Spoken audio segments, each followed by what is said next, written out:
வணக்கம், welcome to my channel to C Usha. இன்னைக்கு நம்ம பார்க்க போறது மூட்டு வலியை குணப்படுத்தக்கூடிய பிரண்டையை வச்சு ஒரு துவையல் எப்படி செய்யறதுன்னு பார்த்தலாமா? அதுக்கு முன்னாடி இது வரைக்கும் நீங்க சப்ஸ்கிரைப் பண்ணிட்டு பக்கத்துல இருக்க பெல் ஐக்கானையும் அழுத்தின்றுங்க.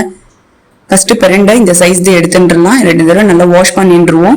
இதுக்கு கையில நல்லெண்ணெய் தடவின்றுவோம். அப்பதான் அரிப்பு எதுவும் இல்லாம இருக்கும். வெட்டும் போது இது மாதிரி எட்ஜஸை கட் பண்ணிடலாம். இது தோல் சீவின்றுவோம். இதை சின்ன சின்ன பீசஸா கட் பண்ணிடலாம். இப்ப இது ரெடியா இருக்கு. கிட்டத்தட்ட 3 டேபிள் ஸ்பூன் அளவுக்கு வந்திருக்கு.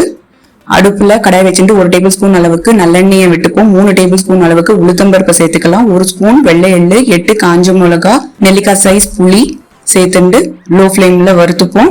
பிரண்டையை பொறுத்த வரைக்கும் இதுல ஃபைபர், விட்டமின் சி, கால்சியம் எல்லாமே நிறைஞ்சிருக்கு. Indigestion, fracture, sprains, menstrual problems, piles, ஹார்ட்டுக்கு, ஜாயிண்ட் பெயின், போன் ஸ்ட்ரென்த் எல்லாத்துக்குமே இது பெஸ்டா கருதப்படுறது. நல்லா வறுபட்டு இருக்கு.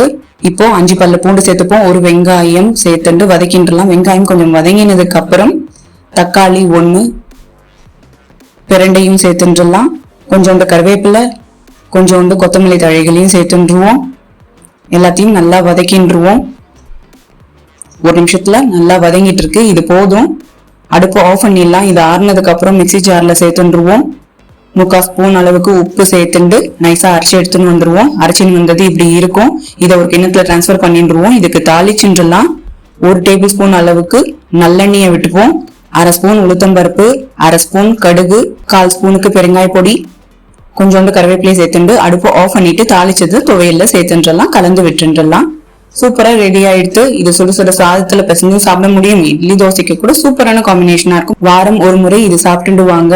மூட்டு வலி குணமாகறது நீங்க கண்கூடா பார்க்கலாம். நீங்களும் செஞ்சு பாருங்க. உங்களுக்கு எப்படி வந்துருக்கு கமெண்ட்ஸ்ல சொல்லுங்க. இந்த channel to C Usha like பண்ணுங்க, ஷேர் பண்ணுங்க, சப்ஸ்கிரைப் பண்ணுங்க. தேங்க்யூ.